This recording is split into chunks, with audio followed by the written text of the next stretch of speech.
Somewhere between myth and memory, between stone and silence, lie the ruins of empires lost to time.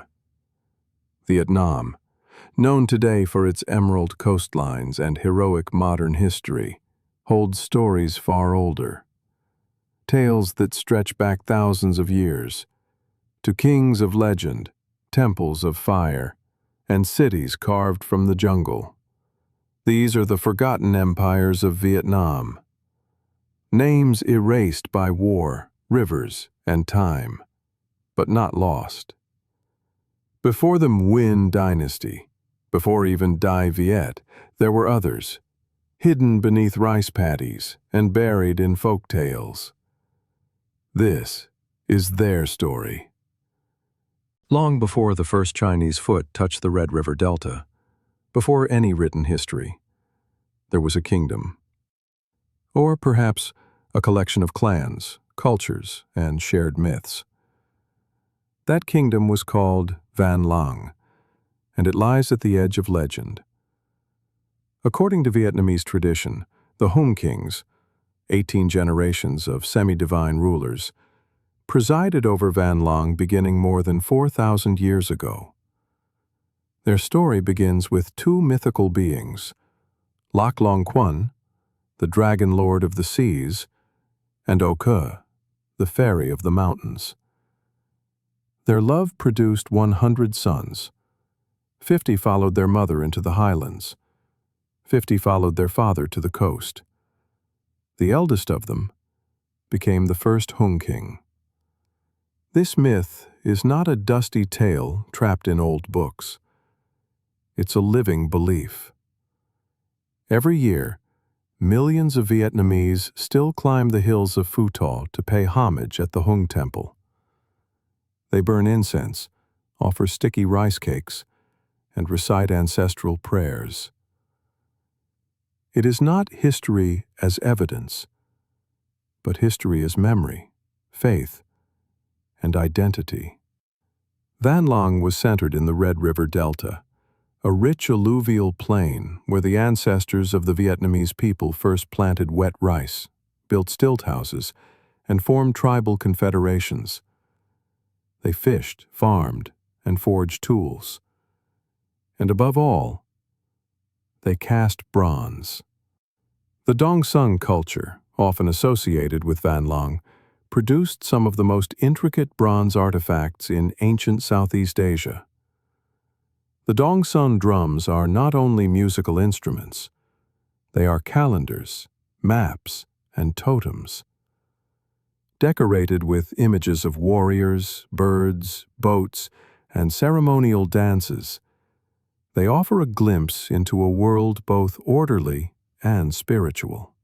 The people of Văn Lang practiced a form of animism, believing in the spirits of rivers, trees, and ancestors. Their society was likely matrilineal in parts, and power may have been decentralized, with the Hùng kings acting more as spiritual leaders than absolute monarchs. Yet, over time, this cultural unity, loose and sacred, gave way to change. Waves of migration from the north brought new languages, tools, and ideas.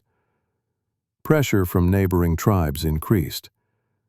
And so, as myths predict and history confirms, Văn Lang would fall. But it would not vanish. Its memory persisted through drums, tombs, and prayers. In Vietnamese classrooms today, children still recite the origin myth of Lac Long Quan and O Ke. They still learn the names of the Hùng kings. And on national... After the twilight of Văn Lang, a new kingdom rose, O Lac. Formed around the 3rd century BCE, it was a unification of the O Viet tribes from the mountains and the Lac Viet tribes of the delta. At the heart of this union stood An Duong Vuong, a ruler whose legacy still echoes through legend and stone. An Duong Vuong's capital was not a simple settlement, but a wonder of ancient engineering. The spiral citadel of Cổ Loa, Located just north of modern-day Hanoi, Cổ Loa means snail shell, a name inspired by the fortress's distinctive design. With concentric earthen ramparts stretching nearly 10 miles, it was one of the largest ancient citadels in Southeast Asia. Moats, defensive towers, and spiral pathways made it a symbol of unity, strength, and vision. But it is not the walls alone that gave Cổ Loa its place in Vietnamese lore. Legend tells of a golden turtle god who emerged from the waters to aid the king. From the turtle's claw, a magical crossbow was forged, a weapon so powerful it could shoot hundreds of arrows in a single pull. With this divine gift, An Suang Vuong held peace against all enemies. Yet peace is a fragile thing. As the story goes, a prince from the south, Trong Thuy, came seeking marriage with the king's daughter, Mi Cho. The union was accepted, but the prince was a spy. Through love and deceit, he discovered the secret of the crossbow and sabotaged it. When invaders came, the magic failed. The city fell. An Suang Vuong fled to the sea with his daughter, and in a moment of heartbreak, beheaded her for her betrayal, before vanishing forever into the waves. This tale has been retold in countless poems, plays, and history books. Mi Cho is often remembered not as a traitor, but as a tragic figure, a woman caught between love and loyalty. Statues of her still stand in temples, her head bowed in sorrow. But beyond myth, Cổ Loa was real. Archaeologists have uncovered bronze weapons, ceramics, and wells from the site, proof of a bustling settlement. The spiral ramparts remain, now overgrown with grass, quietly encircling rice paddies and villages. Standing atop them, one can still feel the outline of something ancient and proud. Olak itself, like Văn Lang before it, would not last. It was conquered by Trieu Da, a Chinese general who had founded his own kingdom in the south, Nam Viet. But the spirit of Cổ Loa endured. Its design influenced later Vietnamese fortresses. Its myth shaped generations of storytellers, and its king. In the 3rd century BCE, the collapse of the Qin dynasty sent ripples of chaos throughout East Asia. From that chaos rose a warlord, a visionary, and, depending on who you ask, either a foreign invader or a founding father. His name was Giao Tuo, known to Vietnamese history as Trieu Da. And from the ruins of Qin, he carved out a new kingdom, Nam Viet. Nam Viet, or Nan Yue, as Chinese records called it, was no minor territory. At its height, it stretched from the southern coast of modern China through the Red River Delta in northern Vietnam. Its capital was Pan Yu, present-day Guangzhou. It was here that Giao Tuo established his court, ruling over a land of dense forests, humid rivers, and diverse peoples.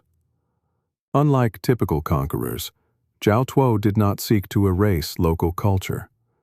He married a Lac Viet woman. He appointed native lords to rule their own regions. He adopted customs foreign to Chinese eyes, animist rituals, spirit worship, and matrilineal inheritance in some areas. In doing so, he created something rare for its time, a hybrid kingdom. Nam Viet was where Han bureaucracy met tribal autonomy, where Confucian hierarchy collided with sacred drums and shaman chants, where tax ledgers were written in Chinese, but royal ceremonies invoked mountain gods. Trade flourished. The kingdom exported pearls, ivory, elephant tusks, and fragrant woods. In return, it imported iron tools, silk, horses, and, most importantly, ideas, writing systems, legal codes, agricultural techniques. Nam Viet was not isolated. It sat at a cultural crossroads, open to China, Southeast Asia, and the sea beyond. But such independence would not last. By 111 BCE, the Han dynasty had grown strong. The emperor viewed Zhao Tuo's successors with suspicion, particularly after they began using the imperial title emperor themselves. To the Han, this was rebellion. To Nam Viet, it was sovereignty. War followed. The Han launched a massive campaign, bringing tens of thousands of troops across rivers and mountains. After bitter resistance, the capital fell. Nam Viet was conquered, its ruling family killed or absorbed into Han aristocracy. And yet, something of Nam Viet endured. The name Viet survived. It would pass through centuries of change, from Zhao Qi to Annam, Dai Ko Viet to Dai Viet. But the Viet remained. A seed planted in a turbulent time. Today, historians debate Zhao Tuo's legacy. Was he a Chinese warlord imposing control, or a proto-Vietnamese leader defending local autonomy? To understand the ancient kingdom of Champa, one must travel to the misty hills and coastal plains of central Vietnam, where forgotten towers rise above the jungle, and the scent of sandalwood still drifts on the wind. Champa was not a single city or nation, but a maritime confederation, a loose union of principalities that stretched from modern-day Quang Binh in the north to Binh Thuan in the south. For more than 1,000 years, from the 2nd century CE to the 17th, this kingdom of seafarers and sculptors thrived along the tropical coastline.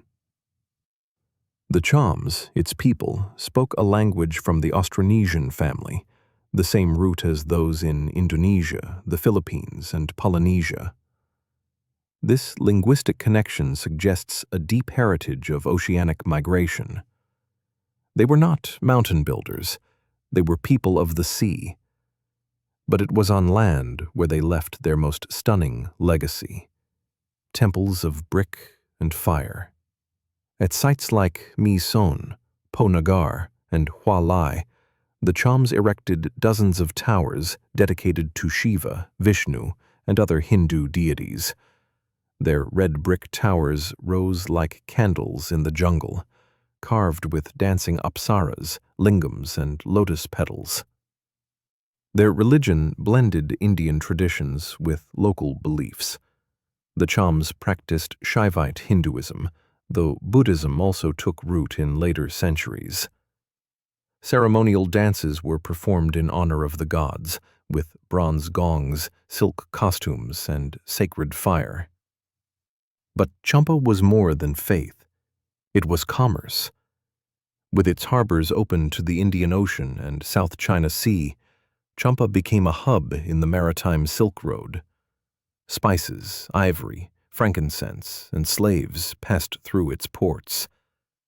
Traders from Java, Bengal, Arabia, and even East Africa came to dock. In their heyday, the kings of Champa sailed ships with 300 oarsmen. They launched naval raids on neighboring states and collected tribute from upland tribes. Their rulers took Sanskrit titles like Bhadravarman and Jaya Simhavarman, declaring themselves Chakravartin, universal monarchs. But Champa's neighbor to the north was growing. Dai Viet, once confined to the Red River Delta, began its Nam Tien, the southern march. And soon, Champa found itself in the crosshairs of an expanding empire. From the 10th century onward, wars between Champa and Dai Viet became common. In 982, Lê Hoan attacked and killed a Cham king. In 1044, Emperor Li Taitong raided and returned with palanquins, elephants, and palace dancers. But the worst came in 1471, when the Lê dynasty invaded with over 100,000. Today, around 200,000 ethnic Cham still live in Vietnam and Cambodia. Some are Hindu, some Muslim, a reflection of centuries of change. Their culture survives in the Kate festival, in ancient weaving, in music that echoes from three-stringed lutes. And their temples, though worn by rain and time, still stand. My Son remains a UNESCO World Heritage Site. Tourists walk among ruins where priests, once chanting, sang to Shiva. At Po Nagar in Nha Trang, local women still pray, not just as visitors, but as heirs. Champa may have fallen, but its spirit, carved in brick, sung in chant, whispered in waves, has not. It is a reminder that empires need not be vast to be eternal, and that beauty can be a kind of power. Long before the grandeur of Angkor Wat, long before the rise of Dai Viet, the lands of southern Vietnam and Cambodia were ruled by kingdoms whose names have faded from memory: Funan and Chenla. Though often overlooked, these kingdoms were among Southeast Asia's first Indianized states. They laid the foundations for the Khmer Empire, influenced Champa, and connected Vietnam to ancient maritime trade routes that stretched all the way to the Roman world. Let us begin with Funan. Funan existed roughly from the 1st to the 6th century CE. Its heartland was the Mekong Delta, but its influence stretched far, possibly including parts of present-day Thailand, Laos, and southern Vietnam. Its capital may have been Viadapura, though its exact location remains uncertain. The Chinese were the first to describe Funan through envoys and merchants who ventured south. They wrote of a wealthy kingdom with cities, canals, and writing. According to Chinese chronicles, Funan's founder was an Indian Brahmin named Kaundinya, who arrived by sea and married a local Naga princess, blending Indian and indigenous bloodlines. Whether myth or metaphor, this tale reflects a real process: the Indianization of Southeast Asia. Funan adopted Sanskrit, built temples, minted coins, and practiced Hinduism and early Buddhism. It developed a class of literate elites, established maritime networks, and embraced a fusion of local and foreign art styles. In many ways, Funan was Southeast Asia's first cosmopolitan empire. Its success lay in geography. The Mekong Delta, crisscrossed with rivers, offered natural highways for commerce. The ancient port of Ak Io, near modern-day Angjiang province, was one of the busiest in the region. Excavations there have unearthed Roman glass, Persian gems, Indian statues, and Southeast Asian ceramics, proof that Funan was connected to the global trade network of its time. But kingdoms rise and fall. By the 6th century, Funan had weakened, likely due to internal conflict, changing trade routes, or pressure from rising powers inland. From its ashes rose a new force: Chenla. Chenla began as a vassal to Funan, but gradually overtook its former master. Unlike coastal Funan, Chenla was inland, rooted in the forests and river valleys of northern Cambodia and southern Laos. It was more territorial, more militaristic, and more focused on land than sea. Chenla rulers built stone sanctuaries in honor of Shiva, left inscriptions in Sanskrit and Khmer, and began the process of consolidating power that would later blossom on. Historical records suggest that by the 8th century, it fractured into water Chenla and land Chenla, possibly indicating internal divisions, rival clans, or even a temporary split in governance. These two branches would eventually be absorbed by the rising Khmer state centered at Angkor. So, what remains of Funan and Chenla today? Their cities lie buried beneath fields and floodplains. Their names survive only in ancient texts, yet their legacy is profound. They pioneered the process of Indianization that shaped the region for centuries. They linked Vietnam and Cambodia to global trade, and they laid the spiritual and political groundwork for Angkor, Champa, and Dai Viet. At Akio, the canals still shimmer under the sun. In museums, you can find fragments of gods with Indian faces, carved by Southeast Asian hands. Their temples may be gone, but their stones still whisper. The Mekong Delta was once a cradle of civilization, and Funan and Chenla were its earliest architects. Empires that thrived on the edge of water and time. In the year 938 CE, on the muddy waters of the Bac Dong River, a Vietnamese general named No Quyen lured a Chinese fleet into a trap of sharpened wooden stakes hidden beneath the tide. When the water receded, the enemy ships were impaled and slaughtered. With this victory, Vietnam threw off more than 1,000 years of Chinese rule. From that moment, a new era began, the era of Dai Viet. But independence was only the beginning. Over the next 900 years, Dai Viet would transform from a fledgling kingdom hemmed in by mountains and rivers into a dynamic, literate, militarized state that expanded steadily southward. It would survive invasions, civil wars, dynastic collapse, and foreign threats, always pressing on. The story of Dai Viet is not just one of survival. It is one of expansion, known as the Nam Tien, or Southern Advance. At first, Dai Viet was confined to the Red River Delta, but the land to the south, fertile coasts, Champa cities, Khmer temples, beckoned. Over centuries, Vietnamese rulers pushed downward, not in a single war, but through a long campaign of colonization, migration, diplomacy, and force.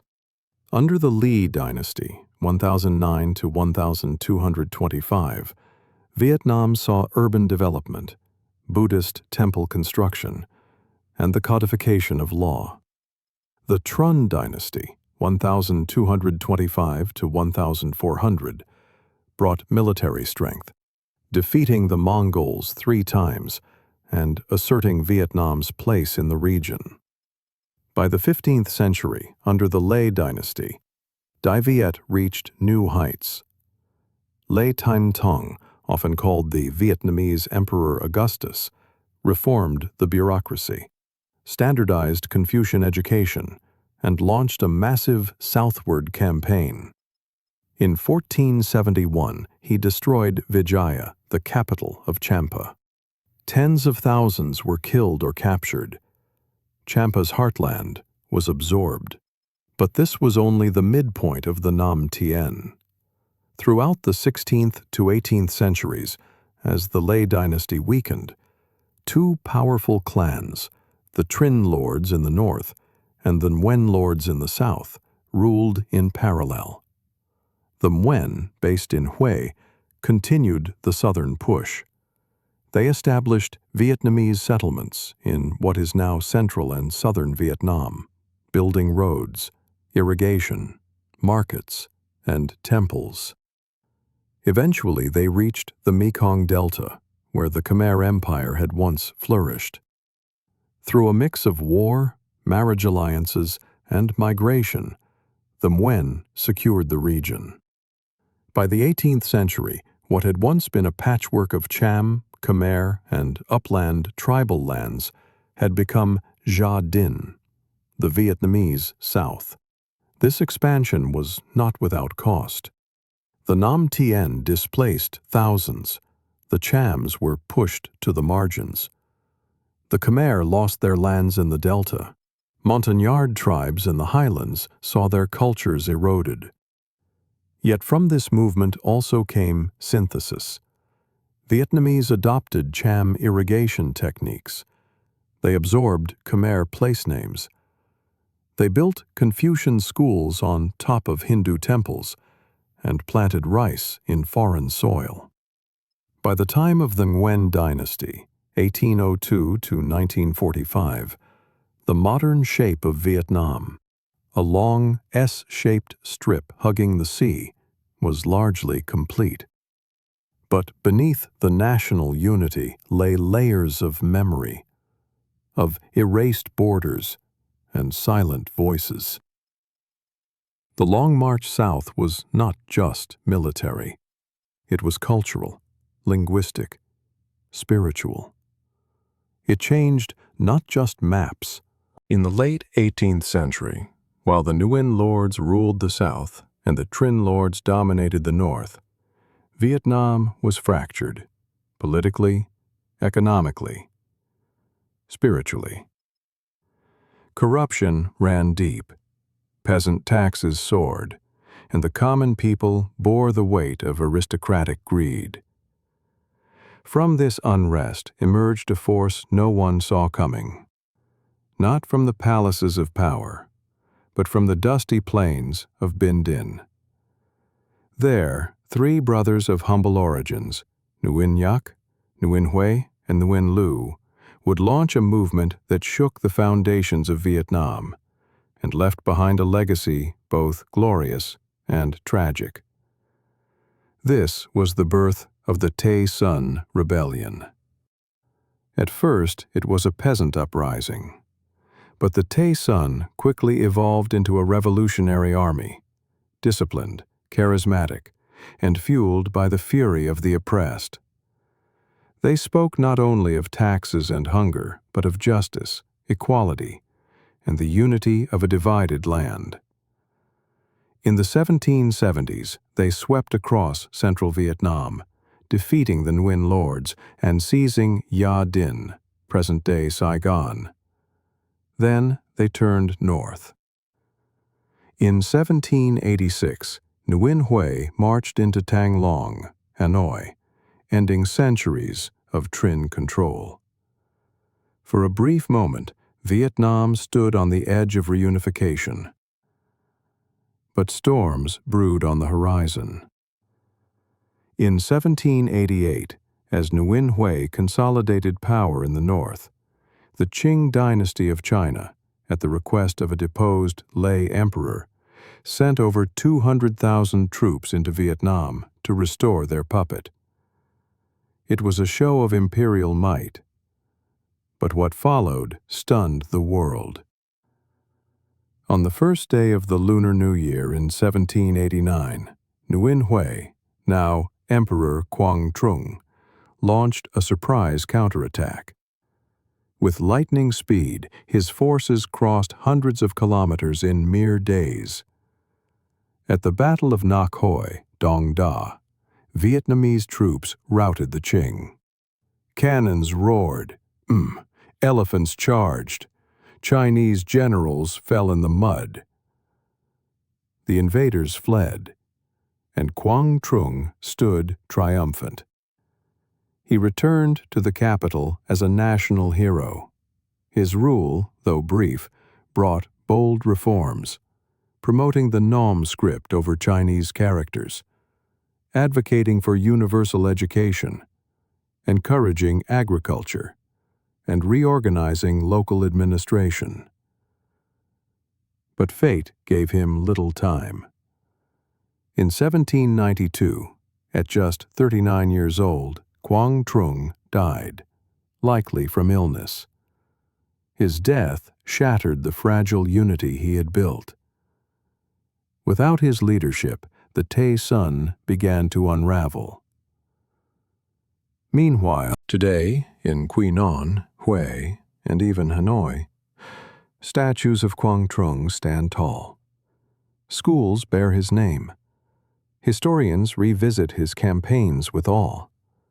He is remembered as one of Vietnam's greatest military minds, a peasant emperor who rose by merit, not birthright. The Thi Son Rebellion was not just a revolt. It was a cry for justice, a dream of unity, a moment when the downtrodden held power, if only for a moment. In the end, their story mirrors the theme of every forgotten empire in this series: rise, revolt, reform, and collapse. But also resilience. Because even as thrones crumble and flags fall, ideas persist.